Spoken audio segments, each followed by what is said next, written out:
اللهم صل على محمد وعلى آل محمد كما صليت على إبراهيم وعلى آل إبراهيم إنك حميد مجيد. اللهم بارك على محمد وعلى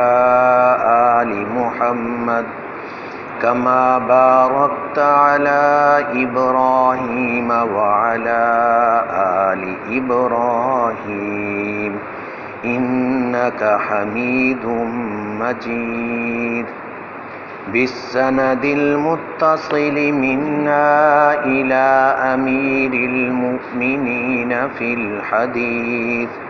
محمد بن إسماعيل البخاري رحمه الله تعالى. باب قول الله وكلوا واشربوا حتى يتبين لكم الخيط الأبيض من الخيط الأسود. به قال حدثنا حجاج بن منهال قال حدثنا هشيم قال أخبرنا حسين بن عبد الرحمن عن الشعبي عن عدي بن حاتم رضي الله تعالى عنه قال لما نزلت حتى يتبين لكم الخيط الأبيض من الخيط الأسود عمدت إلى عقال أسود وإلى عقال أبيض فجعلتهما تحت وسادتي فجعلت أنظر في الليل فلا يستبين لي فغدوت على رسول الله صلى الله عليه وسلم فذكرت ذلك له فقال إنما ذلك سواد الليل وبياض النهار. کتاب الصوم میں اس باب کا عنوان قائم کیا قرآن پاک کی ایک آیت پر کہ اس آیت میں سفید دھاگے اور سیاہ دھاگے سے کیا مراد ہے، اور اس پر پھر ایک حدیث مبارکہ لے کر آئے کہ حضرت عدی ابن حاتم رضی اللہ تعالی عنہ اس آیت کا صحیح معنی نہ سمجھ سکے تو آپ صلی اللہ علیہ وسلم نے ان کو صحیح معنی سمجھایا. امام بخاری رحمۃ اللہ علیہ فرماتے ہیں کہ یہ حدیث ہم سے ہمارے استاد حجاج بن منہال نے بیان کی. وہ کہتے ہیں کہ ہمیں یہ حدیث ہمارے استاد حشیم نے بیان کی. وہ کہتے ہیں کہ ہمیں حسین بن عبد الرحمن نے خبر دی، اور وہ امام شعبی سے اور وہ عدی ابن ابی بن حاتم سے نقل کرتے ہیں کہ جب یہ آیت نازل ہوئی کہ کھاتے رہو پیتے رہو یہاں تک کہ تم پر سفید دھاگا سیاہ دھاگے سے واضح ہو جائے، تو کہتے میں اس کا یہ معنی سمجھا کہ عمدت میں نے ارادہ کیا لیا دو دھاگوں کو، ایک سفید اور ایک سیاہ، دو دھاگے لیے. فجعلتہما تحت وسادتی اور ان کو اپنے سرہانے کے نیچے رکھ دیا، اور میں دیکھنے لگا رات میں کہ اب یہ دونوں ایک دوسرے سے واضح ہو رہے ہیں یا نہیں. وہ واضح نہ ہوئے اور اذانیں ہو گئیں، تو میں اس کا معنی یہ سمجھا تھا کہ 2 دھاگے رکھ لیے جائیں، اتنی روشنی ہو جائے کہ سفید اور سیاہ دونوں میں فرق آ جائے تو صبح صادق ہو گئی، اب روزہ جو ہے وہ شروع ہو گیا۔ لیکن صبح صادق ہو گئی، وہ دونوں دھاگے واضح نہ ہوئے،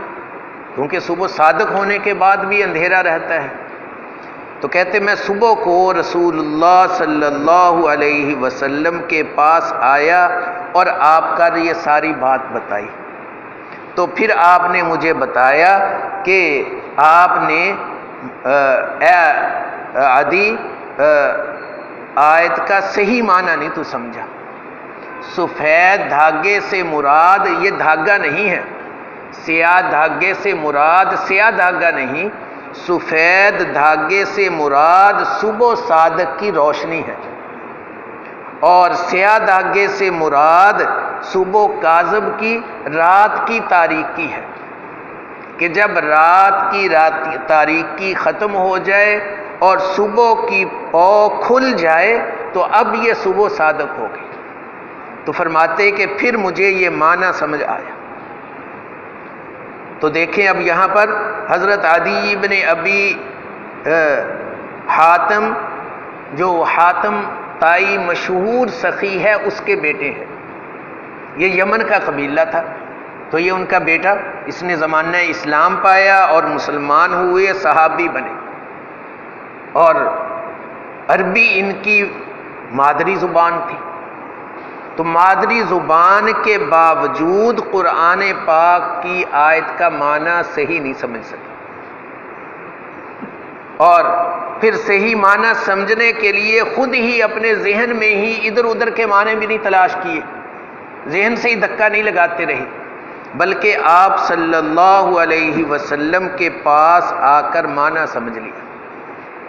تو اس کے اندر ہمارے لیے ایک قرآن پاک کی تفسیر اور حدیث کی تفسیر، فقہا کے فتاوی سمجھنے کے لیے بہت اچھا اصول ملتا ہے کہ ہماری عربی کتنی ہی اچھی ہو جائے تب بھی ہم قرآن کے سمجھنے میں سرور دو عالم صلی اللہ علیہ وسلم کے محتاج ہیں۔ اس سے اندازہ لگاؤ کہ منکرین حدیث کا جو فتنہ ہے، جو ان کا بڑا ہوا ہے پرویز، اور اس نے تفسیر کی کتاب بھی لکھی ہے، اور وہ کہتا ہے کہ احادیث کی ضرورت ہی نہیں، اقوال صحابہ کی ضرورت ہی نہیں، بس عربی زبان میں مہارت کافی۔ وہ عربی کی بنیاد پر ہی سمجھتا ہے اور اسی پر سمجھاتا ہے، اس لیے وہ یہاں تک پہنچا کہ اس نے احادیث کا بھی انکار کیا، اقوال صحابہ کا بھی انکار کیا، اور فقہا اور امت کے علماء جو نسل در نسل تفسیریں چلتی آ رہی ہیں ان سب کا اس نے انکار کیا۔ اس کی وجہ کیا ہوئی کہ وہ عربی زبان کو ہی کافی سمجھ گیا۔ عربی زبان کی بلاغت کو سمجھنا ضروری ہے،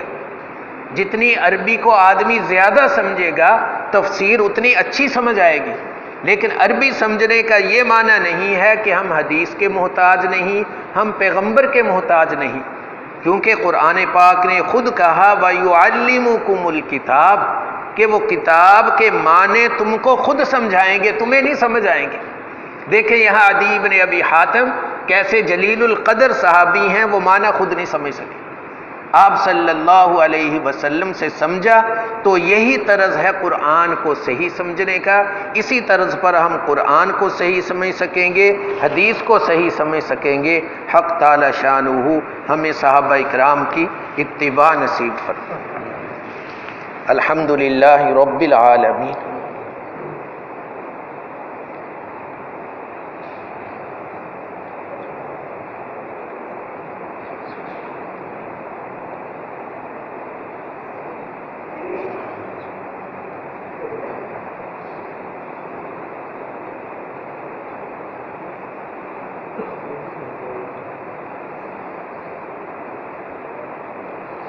اجمعین آمین۔